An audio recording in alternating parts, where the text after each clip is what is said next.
Baik, terima kasih kepada Pak Nur Rohim yang sudah memberikan bagus sekali mengenai presentasi peluang karir ya. Nah, di sini kita lihat bahwa memang walaupun kondisi pandemik seperti ini ya, tapi tetap saja yang namanya peluang karir ini tetap ada gitu ya Pak Nur Rohim ya. Betul, betul. Jadi dengan demikian adik-adik mahasiswa ini harus tetap semangat ya, tetap semangat bahwa walaupun kita studinya adalah e-learning, bekerja di rumah, belajar di rumah, tetap ya di generasi kalian ini sebenarnya peluang itu tetap ada, kita dimudahkan untuk melakukan aktivitas, dimudahkan dengan adanya teknologi, dimudahkan dari pemerintah adanya beberapa subsidi untuk wifi, ya kan? Dan juga dimudahkan dalam hal berkaitan dengan izin-izin tertentu. Nah, seperti itu. Bahkan untuk pelatihan-pelatihan seperti ini, kita sudah mulai akrab nih dengan adanya Zoom ya, dengan adanya webinar ya, seminar-seminar seperti ini, yang insya Allah nantinya juga bermanfaat ya. Mungkin dari sesi saat ini kita buka pertanyaan. Yang mau bertanya silahkan dikasih kode. Nah, ini sudah ada dari Roni Kurniawan ya, Roni Kurniawan to everyone. Wah, alhamdulillah ya. Nah, beliau menanyakan tadi adalah langkah apa sebaiknya diambil apabila mendapatkan pekerjaan yang tidak sesuai dengan prodi atau jurusan. Pasti benar-benar mulai belajar dari nol.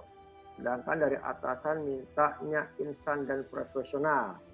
Terima kasih dari Roni Kurniawan, Institut Sains dan Teknologi Al-Kamal, Kedoya. Wah, luar biasa.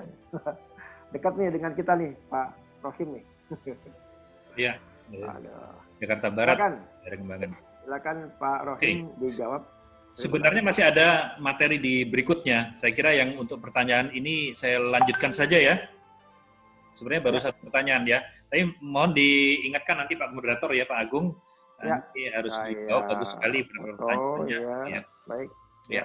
Ya, silakan Pak, silakan. Ya. Baik, kalau gitu saya lanjutkan ya. Lanjutkan. Atau mungkin ada lagi yang mau bertanya? Kira-kira? Wah, ini lagi ngopi nih ya, Pak Rohim ya. Kita saling bagi-bagi kopi nih ya. Iya. Masing-masing ya. Silakan aja nih.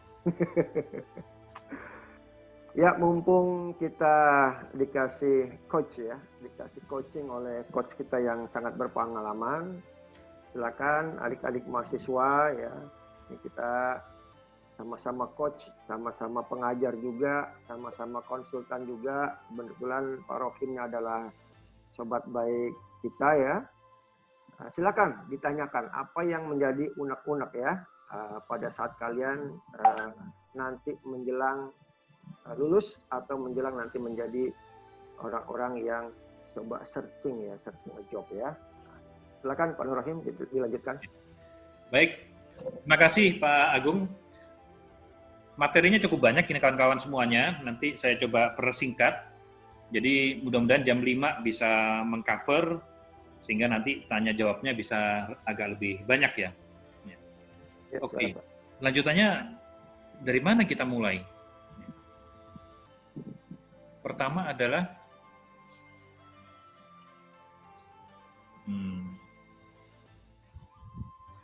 unlock your potential. Jadi kita harus membuka potensi yang ada dalam diri kita. Apa sebenarnya yang menjadi potensi diri kita? Gitu ya. Kalau kita bicara mengenai intelijen, gitu ya, multiple intelligence dari Howard Gardner, bahwa setiap kita itu memiliki 7 multiple intelligence. Masing-masing punya kekuatan, ada yang di word smart, ada yang di logika, ada yang di visual, di picture smart, ada yang di body smart, katanya fisik, ada yang di musik, ada yang people smart gitu ya, ada self smart gitu ya. Nah, ini salah satu teori dari Howard Gardner gitu ya. Masing-masing kita memiliki semuanya itu. Tapi ada yang kuat di bahasa, kuat di logika matematika, ada kuat di musik, ada kuat di interpersonal, ada kuat di intrapersonal gitu ya. Nah, ini akan menjadikan kita akan kuat di mana. Ya. Kalau teman-teman pernah belajar talent mapping ya, di situ yang digunakan prinsipnya adalah strength based teori gitu ya. Jadi yang menjadi dasar adalah apa yang menjadi kekuatan dari masing-masing kita. Ya. Makanya ini kaitannya pertanyaan dari yang tadi siapa, Mas siapa? Pak Roni. Roni ya, Pak Roni. Ya, Roni. Gitu ya. Jadi nggak sepenuhnya ini sesuai dengan jurusan yang kita miliki pada saat kita kuliah. Tidak semuanya demikian. Gitu ya. Kan kita lihat ada beberapa case gitu ya.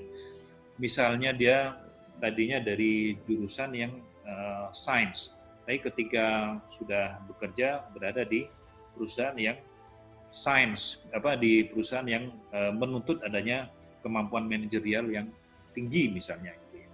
Nah ini kemampuan-kemampuan yang dituju kecerdasan ini yang akan menentukan nanti kita seperti apa nanti.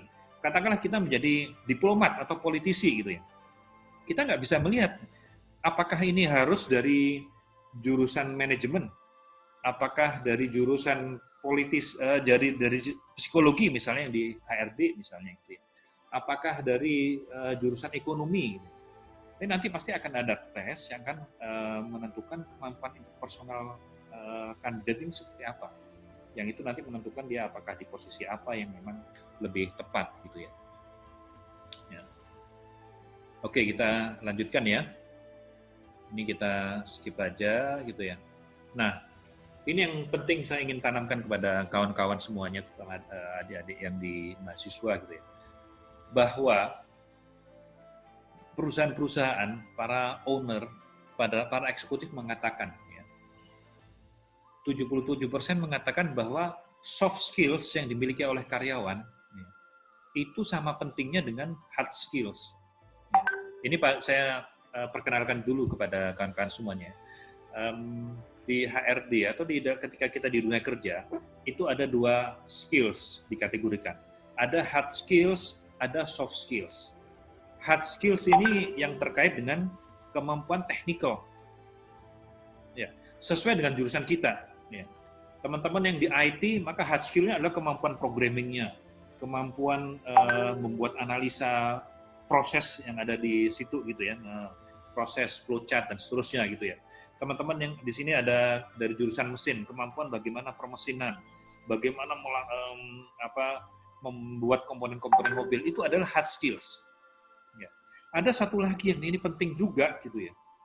Itu adalah soft skills gitu ya. Di mana soft skills ini itu less tangible, tidak terlalu kelihatan, yang dikaitkan dengan personality dan kemampuan kita dalam berinteraksi dan seterusnya gitu ya. Jadi kalau hard skills itu mengenai what you know, apa yang kamu ketahui, apa yang Anda ketahui mengenai membuat mesin, apa yang Anda ketahui bagaimana membuat programming, apa yang Anda ketahui membuat laporan keuangan. Nah, soft skills ini adalah how you act, ya. Bagaimana Anda menyelesaikan suatu permasalahan, bagaimana Anda menghadapi klien, bagaimana Anda berkomunikasi dengan anak buah, bagaimana Anda menyampaikan presentasi kepada calon klien, misalnya, itu soft skills. Ya. Dan itu sangat penting gitu ya, hard skills dan soft skills gitu ya. Kalau kita lihat di sini hard skills gitu ya, ini lebih ke subject matter expertise. Ya. Ada yang terkait dengan matematika juga, math and statistic knowledge, kemudian terkait dengan data and technical skills. Sementara yang di area soft skills adalah problem solving, storytelling, kolaborasi, komunikasi, creativity. Nah, ini sama-sama pentingnya ini. Makanya kalau kita di suatu perusahaan hanya kuat di hard skills, biasanya career path-nya relatif lebih lama. dibandingkan kawan-kawan kita yang kuat di hard skills juga dan kuat juga yang di soft skills-nya. Ya. Bahkan beberapa posisi di soft skills-nya ini yang kemudian memperkuat untuk naik ke posisi yang lebih tinggi gitu ya. Nah, makanya kawan-kawan perlu menyadari mengenai ini gitu ya. Karena apa? Tadi kaitannya dengan unlock your potential. Anda perlu membuka potensi yang Anda miliki. Gitu. Bisa jadi di antara kawan-kawan gitu ya, yang jurusan IT misalnya, kuat di dalam matematika dan statistik, membuat program dan seterusnya. Tapi ketika kolaborasi dengan kawan-kawan yang lain, kolaborasi dengan programmer yang lain, kolaborasi dengan bidang teman-teman yang di posisi marketing, itu kuat. Nah ini biasanya akan cepat career path-nya. Gitu. Dibandingkan yang hanya semata-mata menguasai hard skill saja. Ya. Termasuk di dalam hal creativity. Creativity ini beda dengan ini ya. Contohnya kalau di perusahaan-perusahaan iklan itu kan ada posisi misalnya art director, di situ ada istilahnya kreatif juga gitu. Nah ini creativity tentu agak berbeda gitu. Karena di posisi marketing, di posisi HRD, kreativitas ini juga penting ada gitu. Oke, saya lanjutkan.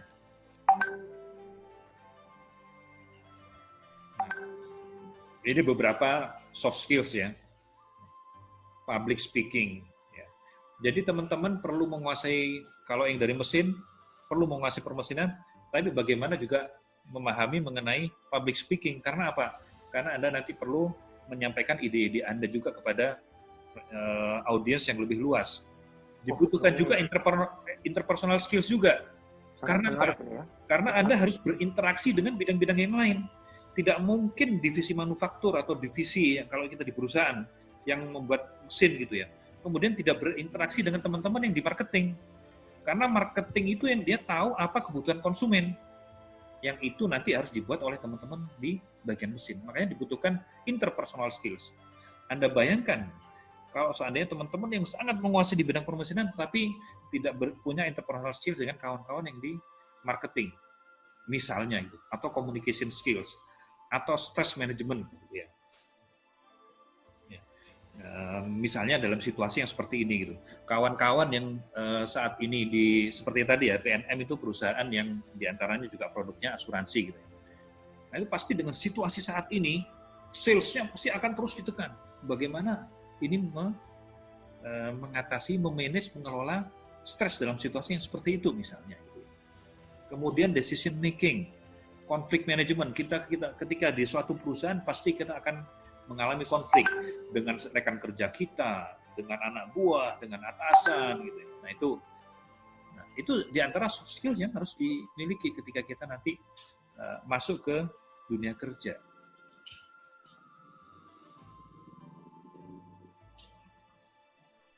Oke. Bahkan di suatu research yang dilakukan oleh Harvard University gitu ya, 85% dari kesuksesan di dunia kerja itu berasal dari well-developed soft skills and people skills. 85%. Jadi bukan lagi sama pentingnya skill gitu ya. Tapi ini 85% menentukan job success.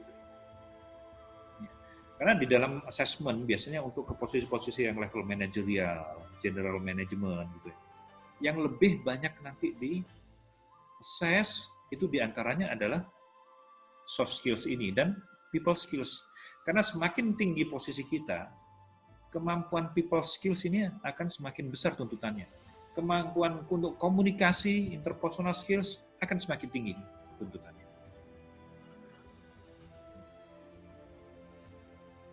Ya, ini coba saya lewatkan ya. Nah, contohnya ini gitu ya. Semakin posisinya tinggi gitu ya, conceptual skills semakin besar.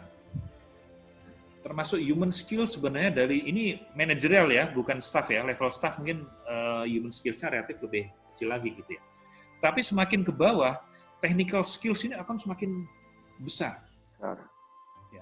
Kawan-kawan yang background-nya adalah di IT, dunia IT, pasti kemampuan teknikalnya ketika berada di posisi staff dan seterusnya itu pasti harus tinggi. Begitu sampai ke atas di posisi top management, technical skills-nya akan semakin relatif berkurang. Akan semakin besar itu di human skills-nya dan conceptual skills-nya. Ya, tentu kaitannya conceptual skills-nya, kaitannya untuk mendukung ke technical skills tadi ya. Ya. Jadi bukan dibalik. Jadi makanya tadi, menurut penelitian tadi, 85% itu adalah karena soft skills gitu ya, kesuksesan. Lanjut ya, Pak. Oke, yang pertama tadi unlock your potential. Ya. Ada lembaga-lembaga assessment, Anda bisa melihat gitu ya kemampuan Anda di mana gitu ya. Jadi tidak semuanya ya, jurusan yang terutama yang masih di S1 ya, itu sesuai dengan apa yang kita nanti berada di dunia kerja. Karena lebih kepada penyusunan konsep-konsep berpikir terlebih dahulu kita di S1. Nah, kemudian yang kedua, find your purpose. Anda harus tetapkan dulu ini. Apa yang menjadi tujuan Anda? Ya, terutama kaitannya karir ya ini. Tentukan apa yang menjadi career goals Anda. Karena ini ketika kan kawan-kawan ini terutama mahasiswa nih idealismenya juga masih tinggi kan. Gitu ya. Anda tentukan dulu gitu career goals-nya Anda apa. Ya. Apa yang kita cari? Ya. Ya uang udah pasti ya dalam tingkat tertentu, tapi tidak semuanya demikian. Bisa kawan atau networking atau karir, personal development, atau personal happiness. Ya. Terutama ini Kak, kalau saya lihat, kebetulan saya lumayan lama juga di Fortune Indonesia, di mana sebagian karyawan adalah kawan-kawan yang masih Gen X, kemudian terakhir itu Gen Z, gitu ya, yang masih muda-muda, gitu ya. Kadang-kadang kalau saya lihat tidak terlalu melihat pada karir, tapi kepada personal happiness, gitu, beberapa. Bahkan beberapa yang rekrut outsource atau freelance, mereka karena lebih mementingkan personal happiness. Kawan-kawan yang milenial sekarang gitu ya, saya temuin beberapa orang yang lebih senang untuk tidak diikat sebagai permanent employee. Karena apa? Supaya banyak kesempatan untuk jalan-jalan. 3 bulan bekerja dengan gaji yang cukup lumayan, setelah itu bulan keempatnya jalan-jalan keliling dunia, keliling kemana? Traveling kemana gitu. Karena salah satu objektif adalah personal happiness tadi gitu. Nah, saran kami gitu ya, bagi fresh grade sebaiknya Anda lebih mempertimbangkan untuk memilih faktor yang ini, personal development. Walaupun kembali kepada kawan-kawan nanti gitu ya, apa yang Anda cari yang utama gitu. Karena apa? Supaya ketika Anda memasuki dunia kerja, Anda akan gigih menghadapi tantangan. Seperti yang saya sampaikan tadi, antara dunia mahasiswa dengan dunia profesional ini berbeda. Di sini kita belajar, di sini kita dituntut achievement. Di sini kita salah, masih mungkin nilainya menjadi lebih rendah. Di sini salah, kita bisa di PHK, gitu. Atau kita dipanis. Di sini kita bertanggung jawabnya pada orang tua, gitu ya, terutama gitu ya, atau mungkin calon mertua misalnya. Tapi di sini tanggung jawabnya adalah kepada perusahaan, kepada masyarakat, kepada anak buah, kepada tim dan seterusnya. Lebih luas lagi gitu. Jadi akan sangat berbeda. Kalau kita lebih memilih karena untuk pengembangan diri kita, maka kita akan lebih gigih untuk menghadapi tantangan. Dan tentu saja kita akan lebih nyaman, lebih enjoy ketika kita kerja. Walaupun itu dunia kerja baru, tapi kita lebih enjoy karena ini tantangan saya. Saya yang utama ketika saya memasuki dunia kerja yang baru ini adalah untuk pengembangan diri. Termasuk tadi siapa tadi baru yang tanya gitu ya. Mungkin bisa berbeda gitu ya dengan apa yang kita ekspektasikan Pak Roni tadi. Ini merupakan bagian dari pengembangan diri saya. Saya ketemu beberapa kandidat gitu ya. Sebenarnya objektif dia ya, di mid-term-nya gitu ya. Katakanlah 5 sampai 10 tahun lagi coach saya gitu ya. Coach di bidang karir gitu ya. Dia 10 tahun lagi setelah lulus, artinya di 30 tahun lagi, itu pengen punya perusahaan sendiri. Kurang lebih begitu gitu ya. Jadi ingin entrepreneur, wirausaha gitu ya. Nah, dalam 10 tahun itu gimana? dia mencoba beberapa bidang. Dia masuk sebagai posisi di new business development atau business development, kemudian juga ketika dikasih assignment untuk di marketing, kemudian dia terima untuk posisi di marketing. Karena apa? Karena ketika dia punya perusahaan sendiri, pasti dia harus tahu mengenai business development, harus tahu mengenai marketing, harus tahu mengenai finance, harus tahu mengenai HRD. Jadi saat ini Anda perlu mempertimbangkan untuk memilih konteksnya pengembangan diri. Nah, selanjutnya adalah pasti kita akan mencari pekerjaan gitu ya. Nah, sebenarnya apa yang dicari oleh perusahaan-perusahaan? Biasanya untuk awal ya, itu educational background.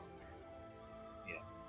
Jadi dari beberapa perusahaan biasanya menentukan, terutama perusahaan-perusahaan yang top 20 di Indonesia misalnya. Dia akan memilih kandidat yang masuk adalah berasal dari top 10 university di Indonesia, sudah ditentukan. Walaupun sekarang ya, sudah mulai spesifik ke jurusan, benar. Dan itu kemudian tidak sepenuhnya selalu sesuai dengan ini dari universitas mana, top 10 misalnya. Karena ada beberapa jurusan tertentu yang ternyata bagus di universitas tertentu. Ya.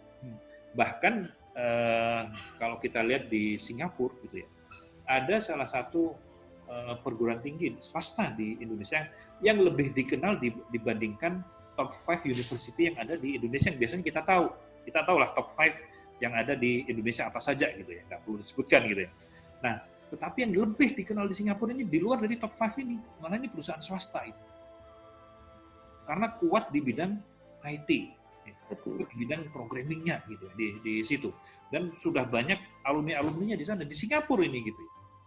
Nah itu yang kemudian membentuk pengalaman kan bagi para company gitu, bagi perusahaan-perusahaan di sana, bahwa lulusan dari universitas ini akan bagus untuk posisi-posisi ini. Karena kebetulan kalau di Singapura itu memang banyak perusahaan-perusahaan yang IT based gitu.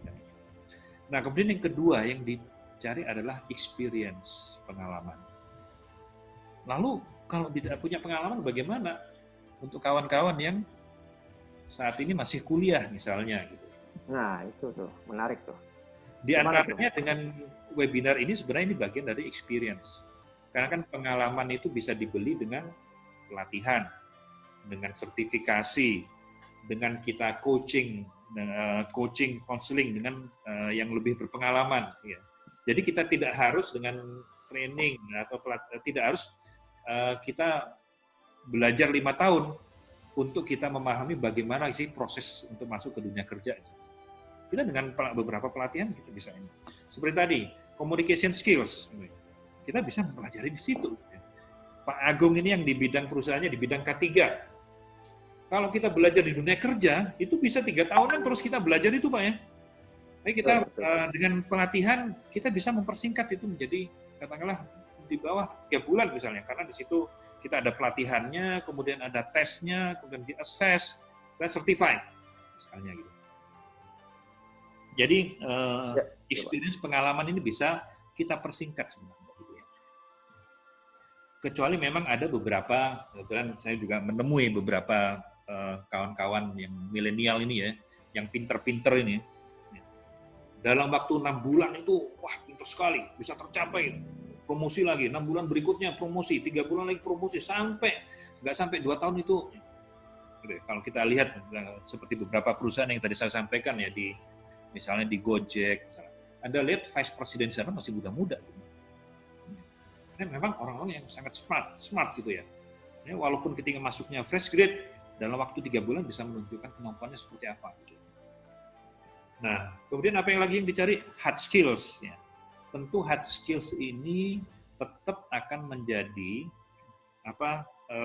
ini menjadi mistar, ya. Menjadi barometer ketika kita masuk di suatu perusahaan. Gitu ya.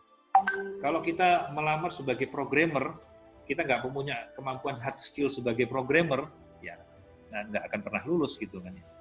Kita masuk menjadi PR officer atau PR spesialis, tapi background-nya adalah fisika gitu misalnya gitu ya, lebih pakar gitu mengenai fisika, tapi kita masuk ke PR company gitu kan misalnya, untuk posisi yang memang untuk PR spesialis misalnya, hard skill-nya beda itu.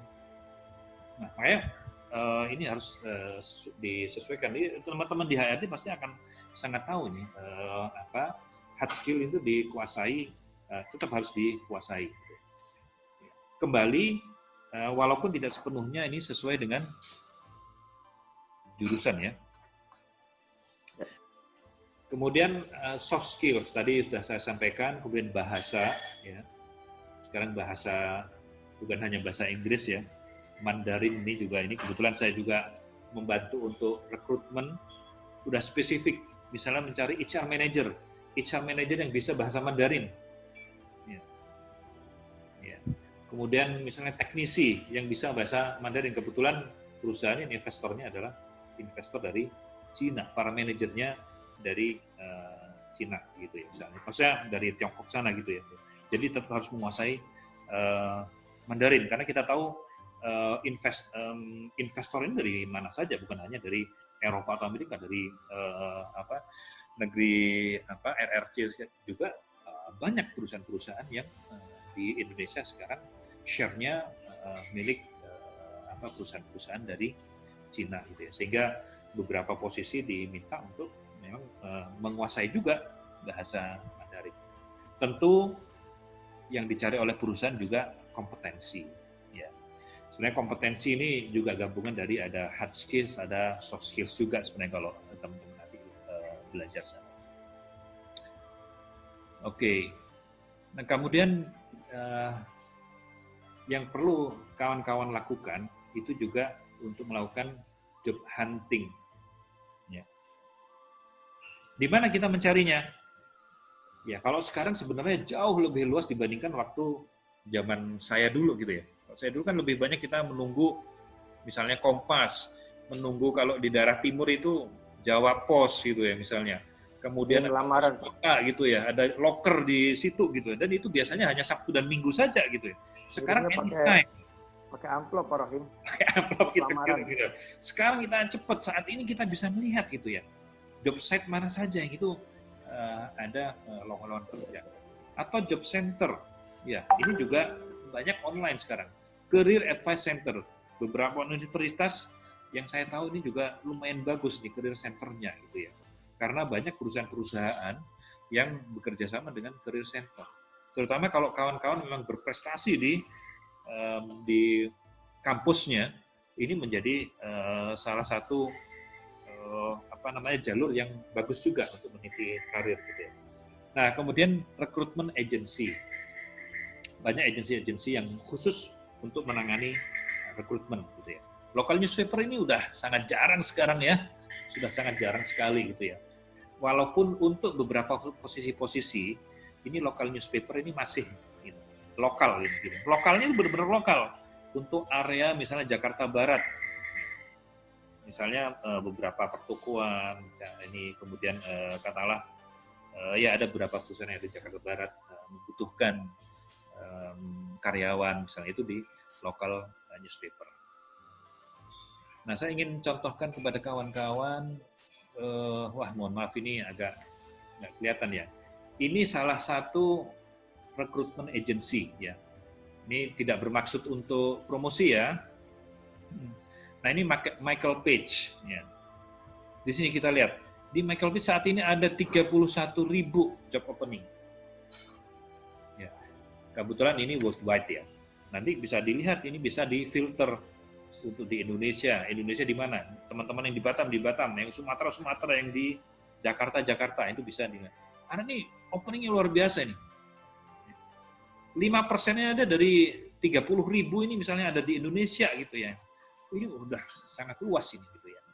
Dan dia bisa ini gitu ya, bisa di set sesuai dengan yang sesuai interest kita gitu ya.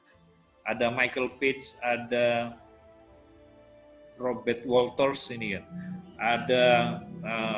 ada lagi beberapa, dan ini banyak sekali. Yang lokal sekalipun itu juga banyak gitu ya. Executive search ini gitu ya. Nah, Bagi kawan-kawan yang sudah experience, tentu agak berbeda. Ya, kita perlu melihat sampai lebih dalam ke perusahaan-perusahaan yang akan dituju. Jika perlu kontak kepada rekrutmen manajernya. Ya. Kemudian kita perlu kontak kepada orang-orang yang relevan di perusahaan tersebut. Itu untuk yang ini. Nah ini saya tidak terlalu dalam di sini ya, waktunya sudah di jam 5. Berapa menit lagi Pak Agung? Ya, sekitar 10 menit lagi Pak. Boleh. 10 menit lagi? Ya. Ya, beberapa ini langsung saya percepat ya, itu ya. Ya. Untuk rekrutmen dan seleksi proses. Ya. Pasti kalau kita masuk di perusahaan-perusahaan formal, pasti kita akan melewati proses rekrutmen dan selection. Ya. Hanya apalagi dengan situasi yang seperti saat ini, rekrutmen dan selection proses ini bisa sangat cepat. Ya. Salah satu perusahaan yang tadi saya sebutkan di grupnya Sinarmas misalnya itu ya, SMM Sinarmas Mining. Itu udah bekerja sama dengan banyak online recruiter, gitu ya. Sehingga ketika posting satu posisi itu dalam satu hari bisa langsung dapat, nggak sampai satu hari bisa jadi beberapa jam, bisa langsung dapat 1000 CV. Anda bayangkan, waktu zaman kita Pak Agung ya, kita mungkin masih menunggu seminggu untuk dapat 1000 CV. Ini berapa jam udah langsung muncul, langsung direkrut, langsung dilakukan filter. Yang pengalamannya sekian, yang dari perguruan tinggi mana saja, yang dia pengalamannya 5 tahun, yang dia mampu mengenai programming, yang dia mampu mengenai IT, atau mampu mengenai apa. Itu udah langsung bisa langsung Pak, bisa menggunakan Google Form itu, bisa di bisa Google itu, Form, ya. Ini lebih cepat dari Google Form, karena grafik langsung ya, bisa keluar itu. Iya, betul. Ya. Nah, ketika kita interview ya tentu ini beberapa hal saya kira kawan-kawan juga bisa memahami ini gitu ya. Kita fit gitu ya. Terutama kalau kita kalau sekarang sih sudah sangat jarang ya, terutama dengan pandemi ini gitu ya, untuk kita one on one interview gitu ya. Dan yang kita perlu pahami, kita tahu posisi yang akan kita apply. Ya. Dan kita tahu company profile dari perusahaan yang kita apply. Ini ada the do and the don'ts, nanti kawan-kawan bisa pelajari. Saya ingin lewat ada beberapa yang ingin saya tekankan nanti. Ya. Nah, beberapa orang ya akan lulus melewati academic test atau technical test gitu ya. Tetapi seringkali bisa gagal ketika interview atau wawancara. Nah, ini pentingnya soft skills tadi, ya. Kemampuan komunikasi, kemampuan untuk melakukan presentasi. Bisa jadi kita, gitu ya, cukup bagus gitu di kampus kita. Mungkin IP-nya di atas 3 dan seterusnya itu. Kemampuan academic ability-nya kita tinggi, technical ability tinggi, sehingga kita melakukan psychological test juga bagus. Tapi kita interview karena soft skill-nya kurang. Kemampuan organisasi juga kurang misalnya gitu ya, pengalaman yang soft skills tadi kurang gitu, sehingga ketika interview menjadi karena melalui interview ini itu bisa membuktikan apa yang kita tulis yang ada di dalam CV kita ya. Para interviewer dia akan mampu untuk melihat itu. Oke. Nah, ada istilahnya STAR teknik, ini sudah sangat lama gitu ya. Saya masuk di dunia kerja juga ini sudah. Tapi di saat ini juga masih diterapkan bagi para interviewer gitu ya.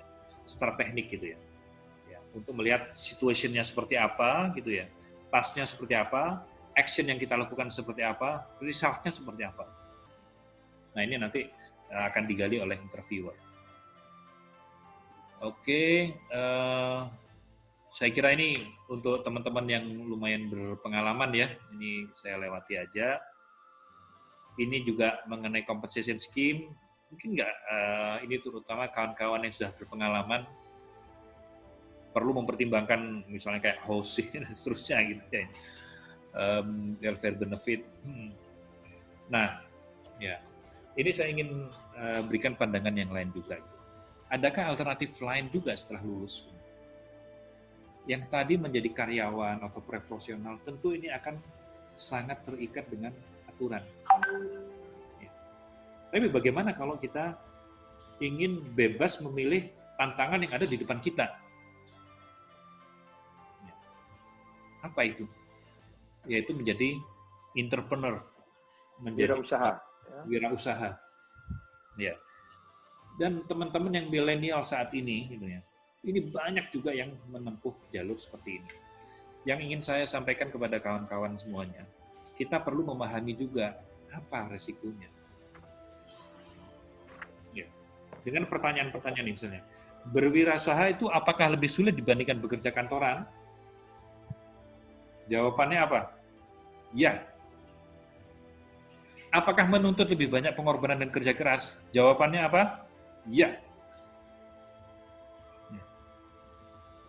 Jadi kalau kita kerja di kantor, kalau dulu itu jam 8 to 9 ya, 8 to 5, jam 8 sampai jam 5, atau jam 9 sampai jam 6, gitu ya, 8 jam. 7, Pak. Atau jam 7 sampai jam 4, ada beberapa perusahaan lebih pagi tapi pulangnya lebih sore gitu ya. Tetapi kalau entrepreneur, bisa sepanjang hari kerja. Sabtu Minggu juga tetap kerja. Ya. Menuntut lebih banyak pengorbanan dan kerja keras. Apakah tidak selalu menjamin keuntungan dan kemampanan dalam jangka pendek? Jawabannya apa? Ya. Tidak semuanya itu dalam jangka pendek. Seorang entrepreneur itu bisa langsung mendapatkan keuntungan gitu. Bisa bangkrut di tengah jalan? Iya. Susah mencari modal? Ya, bisa iya, bisa tidak gitu. Kalau kita ikut beberapa pelatihan, kalau kita ingin menjadi entrepreneur nggak usah, tidak harus punya modal dan seterusnya gitu ya. Jadi dalam prakteknya pasti seperti itu gitu ya. Kalau kita lihat tadi kan ada Gojek, ada Grab ya, ada beberapa perusahaan digital gitu ya. Itu sekian persen dari sekian perusahaan digital yang mendapatkan modal. Berapa banyak lagi perusahaan-perusahaan digital yang lain yang kemudian tidak mudah untuk mencari investor gitu ya.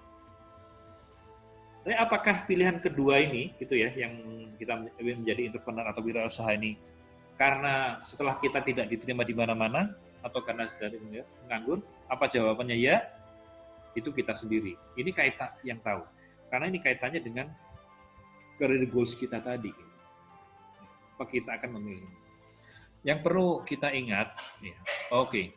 Nah, saya ingin sampaikan juga kepada kawan-kawan gitu ya. Walaupun kita banyak gagal mungkin di beberapa interview, mungkin gagal mungkin nanti kalau teman-teman masuk ke dunia wirausaha gitu ya. Tapi sebenarnya apa yang dimiliki oleh Jack Ma ini juga dia mengalami banyak sekali kegagalan dan penolakan.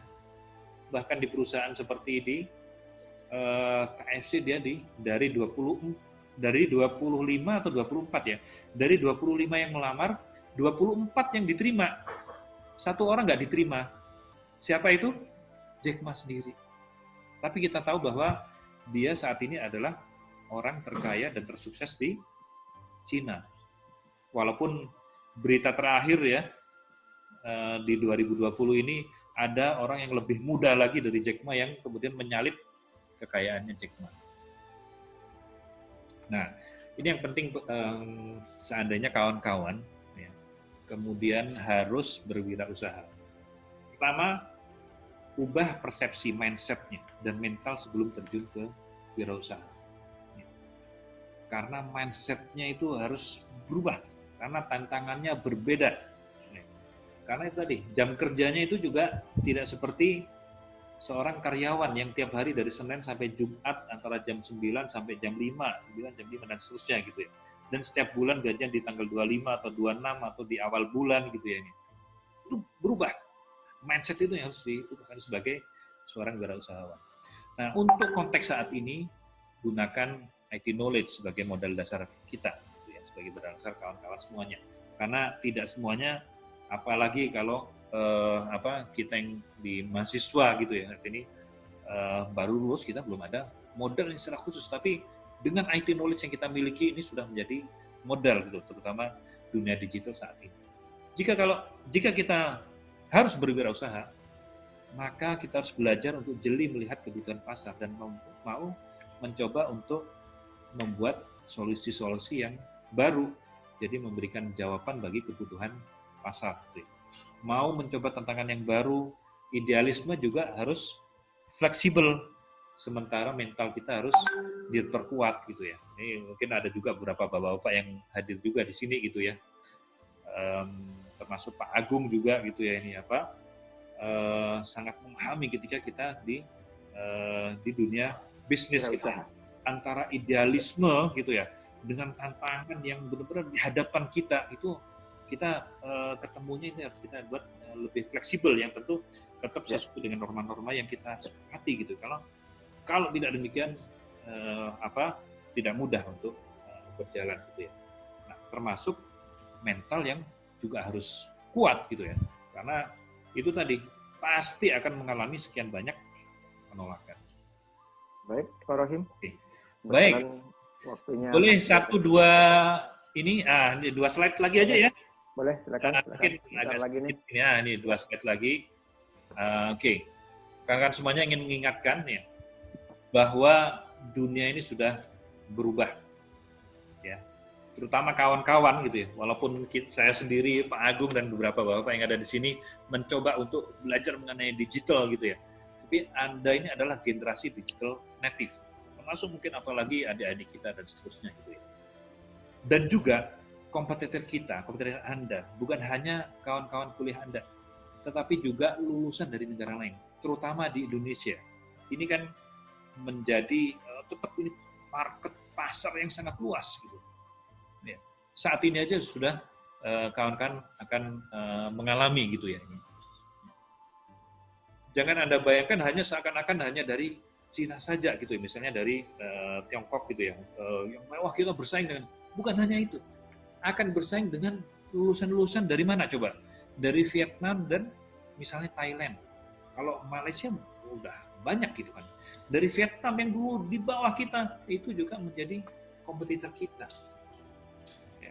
Kalau kawan-kawan pernah travel di sana gitu ya, di Vietnam atau di Thailand, kita banyak menemui gitu ya, di beberapa apakah toko atau kita memang diminta ke BUMN mereka, itu sangat menguasai bahasa Indonesia. Ya, karena apa? Oleh pemerintah sana juga disekolahkan di sini, ada yang di UGM, ada yang di Bandung, di Unpad gitu ya.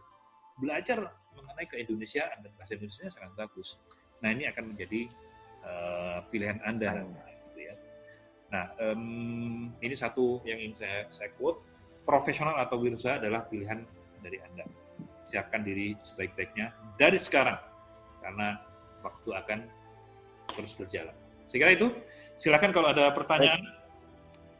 Oke, Pak Nur Rohim. Alhamdulillah ini sudah banyak sekali ya kita mendapatkan coaching materi ya, pelatihan ya, dan mengenai bagaimana kita mempersiapkan diri ya untuk berkarir ya, khususnya untuk generasi Y dan Z ini, untuk berkarir di masa yang akan datang ya, atau dekat-dekat ini ya, seperti itu. Tetap semangat lah judulnya ya, walaupun apa yang terjadi seperti itu ya. Baik, seringkas waktu ini sudah ada yang mau menanyakan tadi, Pak Rohim. Ya.